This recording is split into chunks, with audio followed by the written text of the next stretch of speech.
Retour de notre émission avec nos invités, Maître Badou Sambagué, qui est avocat malien et agent de joueur également. Son cabinet est basé en Europe. Nous avons également avec nous Georges Guimbus, qui lui n'est pas avocat, mais c'est un expert du foot. Il est camerounais. Bonsoir, mon cher Georges. Et puis notre éditorialiste Bruno Aoyo. La question de l'FC, l'avenir des jeunes joueurs africains passe systématiquement par les centres de formation. Vous allez sur nos réseaux sociaux comme d'habitude. La Zambie, en 2017, organisera la CAN des U20 et Madagascar pour les U17, toujours donc en 2017. C'est le dossier de l'FC.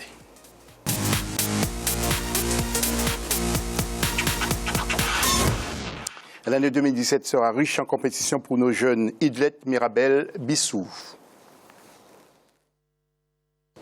Les qualifiés des CAN U20 en Zambie et U17 à Madagascar sont connus. Les sélections sont en préparation pour les compétitions du ballon rond sur le continent. Les poules sont déjà constituées en ce qui concerne les U20. Dans le groupe A, on retrouve la Guinée, l'Égypte, la Zambie et le Mali. Le groupe B est composé du Sénégal, du Soudan, du Cameroun et de l'Afrique du Sud. Les habitués de la compétition comme l'Égypte, le Ghana, le Sénégal ou le Mali ne sont plus à présenter, même si les pronostics annoncent une compétition tout de même relevée. Quand on prend les compétitions de catégorie d'âge, à savoir les cadets, les juniors, c'est à peu près les mêmes performances, à peu près les mêmes atouts et faiblesses. Le Nigeria a toujours montré sa puissance dans la catégorie d'âge. Le Ghana aussi, l'Égypte aussi a toujours montré sa puissance dans la catégorie d'âge. Donc moi je vois que dans ce jeu, ça va bien se passer. Dans le groupe A, on voit bien entendu l'Égypte qui pourra dominer la compétition dans le groupe A. On attend aussi le Mali qui, oui, depuis 3 ans, est en train de sortir le grand jeu dans cette compétition. Le Cameroun, le Mali, l'Angola, le Congo, le Niger, le Ghana et la Guinée sont les 7 qualifiés de la CAN U17 qui va se jouer en avril 2017 à Madagascar. Face aux performances des cadets et des juniors pendant les compétitions mondiales, la politique du football sur le continent pose le problème de professionnalisation. Aujourd'hui, l'Afrique de l'Ouest est en train de prendre le dessus. Après l'Afrique de l'Ouest, on va dans le Maghreb. Les Égyptiens bénéficient d'un avantage. L'avantage du Maghreb, je prends l'Égypte, je prends le Maroc, je prends la Tunisie. L'avantage est qu'ils se basent souvent sur le championnat local. Et ils se basent aussi, dans leur championnat, il y a le championnat senior, il y a le championnat junior, il y a le championnat cadet. C'est-à-dire, ce n'est pas la même chose en Afrique de l'Ouest où il n'a que le championnat senior. La CAN U20 est prévue du 26 février au 12 mars 2017. Les 4 équipes demi-finalistes seront qualifiées pour la Coupe du Monde de cette catégorie prévue en Corée du Sud. La prochaine CAN U17, quant à elle, se tiendra à Madagascar en avril 2017 et sera qualificative pour le mondial en Inde en octobre. Nous allons voir le tableau des U20 pour une dernière fois. Avec donc le groupe A, vous le voyez, Zambie, Guinée, Égypte et Mali. Pour le groupe B, Sénégal, Soudan, Cameroun et Afrique du Sud. Et pour les U17, nous avons un groupe A, vous allez le voir, Madagascar, Guinée, Cameroun, Ghana. Et puis un groupe B, Mali, Congo, Angola et puis Niger. Georges, je voudrais m'adresser à vous. On voit le Cameroun dans les 2 compétitions. La formation est bonne au Cameroun. C'est la formation, bien ce sont des joueurs expatriés. Non, généralement au Cameroun, dans les sélections de jeunes, il y a très peu de joueurs expatriés. Ouais. Et donc les sélections... C'est une bonne école. Hein. Ça marche bien au Cameroun. Après, au Cameroun, on fait le reproche de ne pas avoir de visibilité sur la compétition des jeunes. Mais l'avantage qu'ils ont, ces jeunes-là, c'est qu'effectivement, il y a beaucoup de centres de formation. Ils intègrent des clubs d'élite assez rapidement. Ils commencent à jouer au niveau D3, D2 très rapidement. Donc aujourd'hui, en première division camerounaise, on a énormément de jeunes entre 18 et 20 ans. Ça fait que c'est eux qui constituent l'ossature des équipes nationales de jeunes. Et comme c'est des joueurs à majorité qui évoluent dans le championnat local, ils se connaissent très bien. Les entraîneurs, ils sont locaux. Il n'y a pas de problème d'ego parce que le problème, lorsqu'il y a des mélanges entre des professionnels et des locaux, il y a souvent ceux qui arrivent et il y a des petits complexes, des petits conflits à l'intérieur. Le fait d'avoir des équipes essentiellement constituées de joueurs locaux avec des entraîneurs locaux, culturellement, on se comprend. Les méthodes de travail sont connues. C'est des joueurs qui jouent tous les week-ends ensemble. Donc là, ça marche très bien. Oui, il y a de l'automatisme, comme on dit souvent. Alors, mon cher Bruno, il y a le Mali aussi et la Guinée qui sont dans les 2 compétitions. Oui, avec le Mali qui travaille de façon excellente au niveau des jeunes, qui a commencé ces dernières années à nous sortir beaucoup de bons joueurs avec des bons parcours en Coupe du Monde. Notamment, on a par exemple les exemples criants, c'est le joueur de Monaco, Traoré. Donc il faut que le Mali continue dans cette optique-là, continue à travailler et pour avoir une équipe enfin qui leur permette de remporter une CAN. Merci Bruno. Nous retrouverons tout à l'heure Maître Sambagé, mais je voudrais vous faire écouter maintenant quelques sonores, les déclarations pour les U20, Ponga Liwewe, secrétaire général de la Zambie, que vous allez écouter, et pour les U17, Kweku Eya, membre du comité exécutif du Ghana. Écoutez ce qu'ils ont dit après le tirage au sort.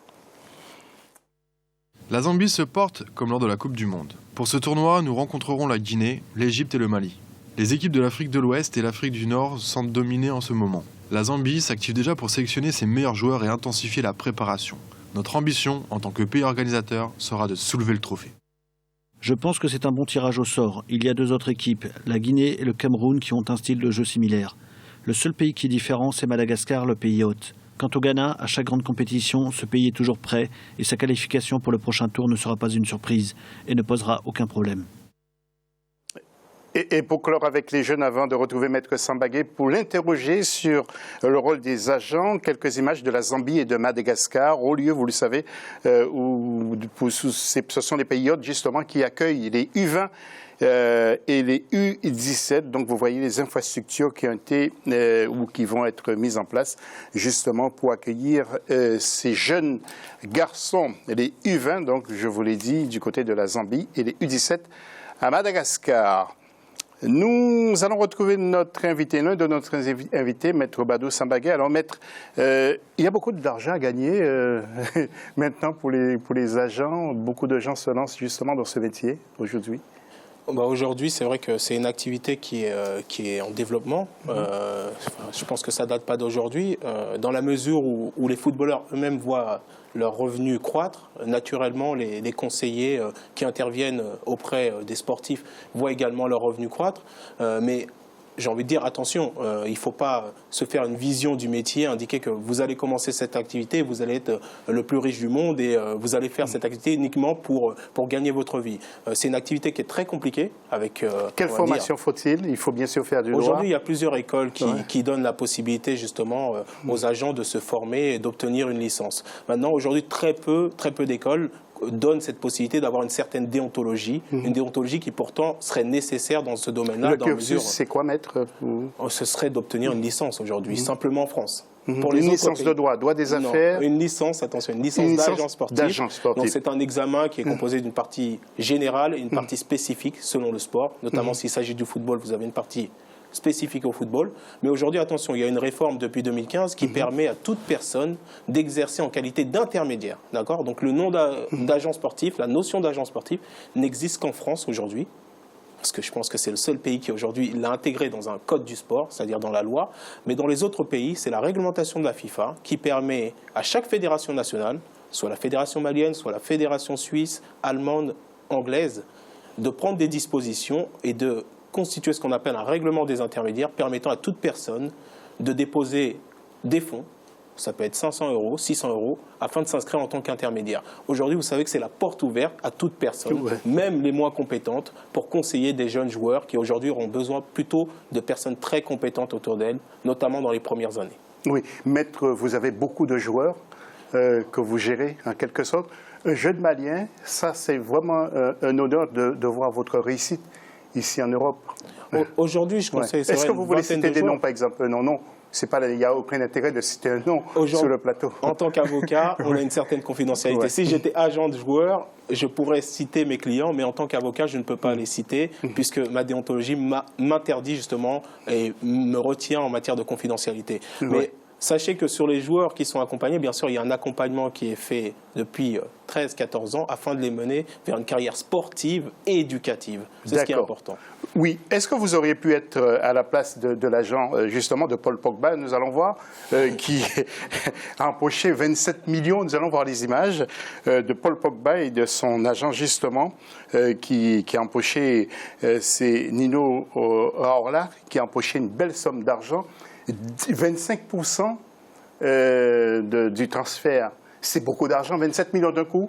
Aujourd'hui, je pense que ces revenus-là, s'il a pu les percevoir, c'est parce que la FIFA a réglementé en ce sens. Parce que la rémunération d'un agent était limitée à 10% du contrat du joueur.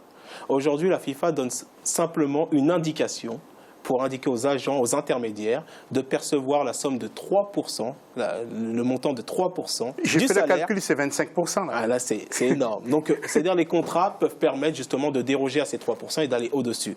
Aujourd'hui, pour moi, on marche un petit peu sur la tête. Est-ce que c'est fait dans le sens...